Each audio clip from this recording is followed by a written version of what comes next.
Hi, thanks. Really glad to be here. Believe it or not, it's the first time I've ever been to DICE. I should have been earlier, but I don't know. I got tied up on other things, I guess. Anyway, in my experience in brand building, the experts are almost always wrong. And if you listen to them, you're really going to screw up your business. And experts traditionally are wrong. How about Lord Kelvin? On flying, heavier than air flying machines are impossible, said by the head of the Academy of Science in 1895. Or on telephones, that's an amazing invention, but who would ever want to use one of them, said President Ruther B. Hayes. I guess presidents often say dumb things. On large-scale computers, I think in the world there's maybe a market for 5 of them, said Tom Watson, who founded IBM. He might have been off by a little bit. On personal computers, there's no reason anyone would want a computer in their home, said Ken Olsen, founder of Digital Equipment, not that long ago, 1977. And then my favorite is on Apple. There is no hope. Steve should shut the company down and return any money in the company to its shareholders, said Michael Dell in 1997 when Steve returned to Apple. So experts are usually wrong. And I'm going to get a little retro on you. I'm going to go back 45 years of being involved in building brands. I'm going to talk a little bit about Flintstones and Barbie and He-Man and Sega and Sonic and then Leapfrog, where I'm still the vice chairman of the company. So on Flintstones, back in 1967, Miles Laboratories was a client of J. Walter Thompson, and I worked in a unit there that worked on new products and for existing clients.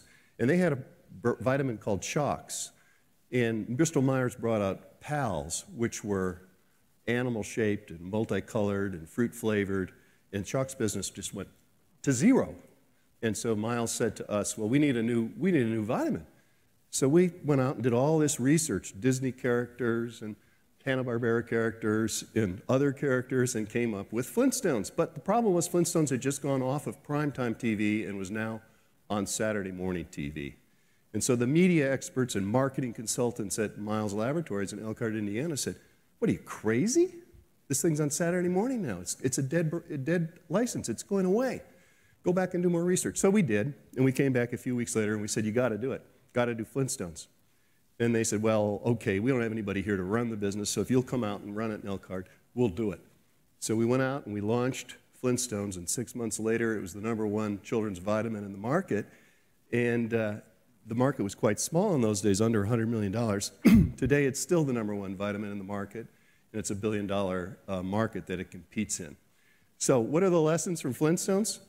One of the things you got to do in brand building is solve a problem. Well, we solved a problem. Moms had trouble getting vitamins and minerals into their children because they didn't eat properly, just like today they don't eat properly.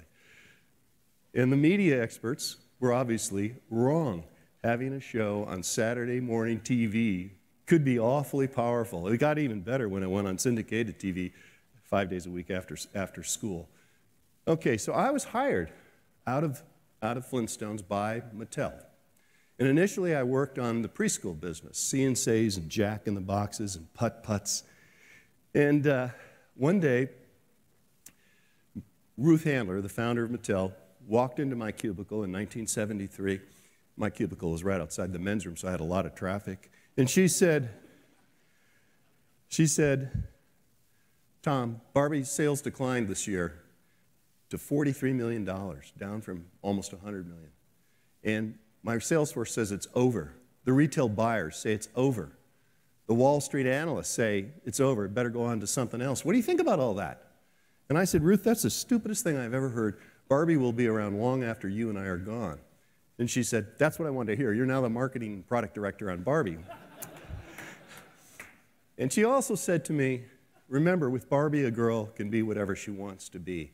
And I took those words to heart, and I used those for the next 15 years in every advertisement that you ever heard for Barbie. Hey, girls, with Barbie, you could be anything you want to be. But I believed it. But I also did a segmentation of the market that hadn't been done before. It used to be the company brought out one doll and one line of fashions and one accessory, and I said, the heck with that, we're going to do a lot of dolls. So we did my first Barbie, which was Velcro and snaps, so a young 2- or 3-year-old girl could dress Barbie. And I did a very inexpensive Malibu Barbie. So Anybody could afford it, $2.50, $2.95, buy a Barbie, but then you had to buy costumes and accessories to play with.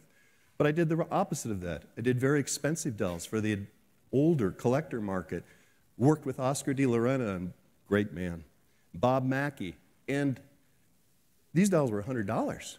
So that was obviously for the high end. And I also did occupation Barbies. Did Dr. Barbie and Teacher Barbie. In 1976, I did President Barbie. And today I notice they're doing Entrepreneur Barbie and Veterinarian Barbie. And every year we do an expensive home, townhouse, dream house, glamour home. And that was the hardware. Just like hardware, software, hardware, a house. You got to put furniture in it. That has high margin. You got to put dolls in it. That has high margin. You got to put other friends in it. That has high margin. So today, the average retailer has 48 feet of Barbie. Oh, I redid all the packaging. It was all different colors, and I made it all pink. It still is today. And the Barbie lessons were, you can grow the brand by segmenting the market through age and positioning and price. You got to own your own retail space. You got to reflect current adult trends. And let's use a hardware-software model. So Barbie sales went from the 43 million while I was on the business up to about 550. I turned it over to a gal named Jill Barad, who took it to almost 2 billion. Fantastic marketer. And today, the sales have declined. They had a tough year. But it's still a $1,100,000 brand. Over $100 million are sold each year, 2 per second. The average girl owns 10. Still a very, very important children's business. Anyway, I got promoted to president of Mattel, and we didn't have a male action line. Hasbro had Star Wars and G.I. Joe, and we didn't have anything. Well, they had Big Jim for a while, but it didn't last long. And so we went out again and did the researched the Marvel characters, the DC characters, the Disney characters, every TV show and movie that came along. And we also did this for these fantasy characters. And lo and behold, this strange, heroic fantasy, muscular character, He-Man, and his adversary, Skeletor, won as being what the boys wanted at that period of time. And so we produced it. It became a $75 million brand. Not bad. But the chairman of Mattel came into my office one day and he said, well, it's nice you got a $75 million business, but it'll never really be that important because you don't have a TV show or a movie and you can't get one. And I said, you want to bet? And so I worked with Group W and Filmation Studios, and we each put up half of $7.5 million. And we initially produced 65 shows. Each had a moral message at the end of the show, which was kind of novel in those days. And we gave them to the TV stations across the country, gave it to them free. In return, they gave us 3 30-second spots, which we either used to advertise our products or we sold. Well, the show became a smash hit. I bet a lot of you remember, I have the power, right? And we ended up making profit off the television show, which was not expected. But we also, the brand built to $750 million in 1983, and on top of that, we had a lot of licensing income from books and clothing and other things. And we also did a movie that wasn't too good with Dolph Lundgren, but anyway, we had a TV show that was on and around for, I think it still's running in some markets. So He-Man lessons. Research really can produce great products and great brands, even though I don't always believe in research. And persistence overcomes negativity, and this was the first time a toy company had produced a successful television show. And by the way, 30 minutes of TV 5 days a week really does help drive sales. And this became the model for toy companies with brands from then on. I mean, we did Princess of Power and Rainbow Bright and Captain, all kinds of different television shows after that. Anyway, let's move on. So I'm skipping over a little bit, but I was on vacation in Hawaii with my family. I have 6 children. And this Japanese guy shows up, Hayonaki M, and he says, you got to come to Japan with me and look at 16-bit technology and color LCD portable unit. And I said, why? He said, well, because I want you to become CEO of Sega of America. And we'd actually talked before, but he did track me down, which I thought was a little bizarre. And so I went, and I fell in love with 16-bit technology. Now, remember, at Mattel, I was familiar with Intellivision and what video games looked like then. And I kind of skipped a period. I didn't really pay much attention to 8-bit, but boy, this sure looked a lot different. But everybody said to me, no, no, no, no, you can't go there. Nintendo has 92+% of the market, and Sega has nothing. You got Shinobi. They got Mario. You can't go. You won't be successful. But, and by the way, this whole story, it was mentioned earlier, is in a book called Console Wars by Blake Harris, who interviewed 300 people in the industry back in those days. And the book is actually selling very well, and a documentary's been shot. It's going to be out. I'm in the documentary. It'll be out in end of March or April, I believe. And Seth Rogen and Evan Goldberg, who've been in a little trouble recently, are writing the feature film script right now. And Scott Rudin, who produced Moneyball and Social Network and Captain Phillips and Budapest Hotel and lots of other things, has agreed to produce the movie. And the story is told a lot better than I'm going to be able to tell it today. But anyway, I studied the market. I'd made a deal with Nakayama-san that I would take this position if I could make the decisions for the Western world for Sega. And he said, yeah, that's absolutely it. You got it. So I went back to Japan a few months later to the board meeting, and I said, okay, guys, here's what we're going to do. We're going to lower the price of the Genesis from $200 to $149. We're going to take Altered Beast out of the hardware bundle, and we're going to put our best title in, which is Sonic the Hedgehog. It was in development at the time, almost done. And we're going to change the market. We're going to go after teens and college-age students. We're going to forget the 10 and 12-year-old market that Nintendo has. Let them have it. And we're going to attack Nintendo in advertising. We're going to make fun of them. We're going to position them as the little kids' video game system. And the board started talking in all Japanese. Of course, I didn't understand it, and somebody's translating in my ear. And he says to me, well, basically, they think you're nuts. And they disagree with everything you said. Because if you lower the price, we don't have a profit on the hardware. If you then put our best title in, we lose the profit off a software sale we would have otherwise had. And of course, attacking this giant company, Nintendo, is crazy. It's ludicrous. And Nakayama got up after about 45 minutes and was going to leave the room. And I thought, man, this is the shortest career anybody ever had. But he turned at the door and he said, when I hired you, I agreed that you could make the decisions for the Western world. So we're going to support you. Go ahead and do all this stuff that you said to do. And then, by the way, I had to hire like 1,000 people in Redwood Shores to produce software and have the marketing team together. And one of the things I would say, of course, that was so important was I hired the best team that you could possibly have worked with. You know, Al Nielsen and Madeline Schroeder and Joe Miller, Paul Rio. These were just fantastic people that I got onto the team. And Sonic became a huge hit. The Sonic team then moved from Japan next to us in Redwood Shores, and we worked on Sonic 2, which became a great hit too. And I don't know if you're aware of this, but remember Sonic Tuesday? It was the first time a game was launched worldwide the same hour across the world where it appeared in retail stores at that moment. And we did that by shipping via Emory Air Freight and became a way of doing business that others copied after that. And remember, we did some pretty aggressive advertising. Sega does what Nintendo don't. Welcome to the next level. And then we got even more aggressive. The Sega Genesis has blast processing. Super Nintendo doesn't. So what's blast processing do?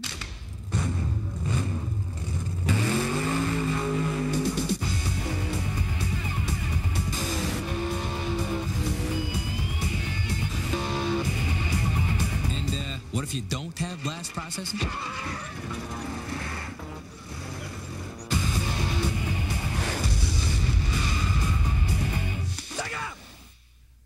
Sega! So blast processing, of course, was revolutionary. One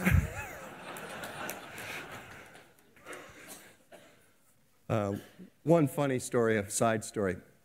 We couldn't get into Walmart. You know, Nintendo was so powerful that some third parties were afraid to publish on the Genesis because they might have gotten punished by Nintendo, and some retailers were afraid to carry Sega because they might get not quite the amount of hardware they'd ordered or the software they'd ordered. At least that was their fear. And Walmart wouldn't take us. And this really hurt my feelings because I knew Sam Walton back when I was at Mattel, and I worked with all the executives there, and I couldn't believe it. And after my third attempt of them turning us down, we were driving out on Highway 49 and 8th Street in Bentonville. You ever been to Bentonville? It's not a very big place. And I saw this strip mall, and there was a store for rent. And so I rented it. I shouldn't say I, my team rented it. And we put up a big sign, come play Sega Genesis for free. And we put like 24 big TVs, at the time big, and Genesis in there. And there were lines of teenagers playing our games. I then bought every billboard that led in and out of Bentonville. I bought all the radio time and the TV time that I could. And down the road is the University of Arkansas. And they used to do, you know where you hold up things and it says different things around the stadium? Well, they had seat cushions that were different color.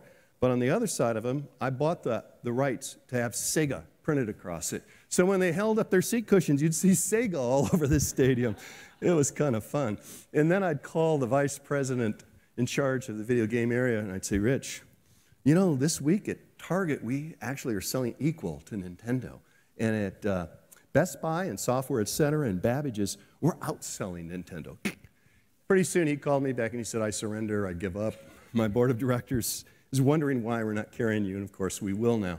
So we did a lot of fun at Sega. My team did some wonderful things. We were the first with lots of different things. We led in a lot of areas. Again, we did a Sonic both network show and syndicated show.